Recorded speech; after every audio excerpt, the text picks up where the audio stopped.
Chanzo ya moto, huyu jirani yangu ameasha moto kwa nyumba na akafunga mlango. Na hiyo chiko ilikuwa imewaka sana. Na ni kama alikuwa amesokesha karibu na kiti. Hiyo kiti ikachukua hiyo moto yenye ilikuwa kwa jiko. Sasa moto ikalipua nyumba mzima.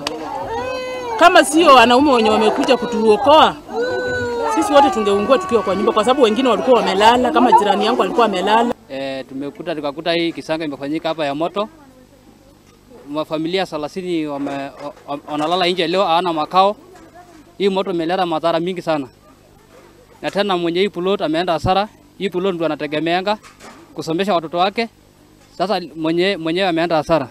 Sasa tunahitaji msaada kutoka kwa serikali ya kaunti, wakuje atusaidie na wasaidie hao wanalala nje leo, na wasaidie na chakula na mattress ya kulala. Plot amechomeka, hakuna kitu ametolewa. Boma misima, angalau hakuna mtu amefariki, lakini hakuna kitu ametolewa. Kila kitu, maji hakuna, serikali hakuna, msima moto hakuna. Kwa hiyo sisi anaomba serikali ya kaunti, anataka msaidizi ambayo kama saa hii, kama hajapata wa kijana wa kutoka kusanya mafundi ya kutoka mahali unduru yetu, hakuna kitu anatokeleka Orkungu. Kwa hiyo sisi anataka msaidizi kwa kaunti.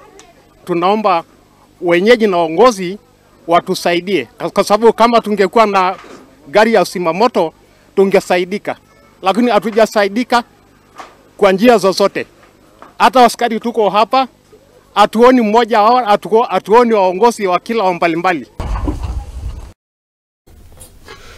Haya, tukithina mbere ni ati arimu a thukuru wa muthingi wa Gacatha na Kiamotogo mena gikeno gya ukunguyana ni thutha wa kuhingurirwo ceceni njeru